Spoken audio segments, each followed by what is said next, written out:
बुडवतात.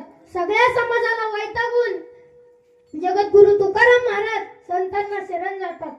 एखाद्या सासूरवासी मुलीला दुःख आपल्या आईपाशी गेल्यानंतर आपोआप सगळं बाहेर पडतं आणि ती रडून सगळं सांगते. तसंच तुकाराम महाराज साधू संतांना आपलं दुःख सांगून मन हलकं करतात. जे तुकाराम महाराज समाजासाठी गाथा लिहितात तोच समाज तो गाथा इंद्रायणीच्या डोहात बुडवतात.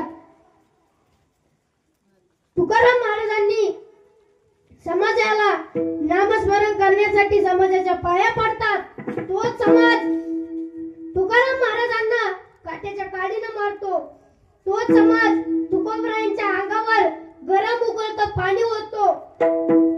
तेव्हा तुकोबराय म्हणतात, जय माझी काया लादला बनवा धावरे केशवा माय बापा.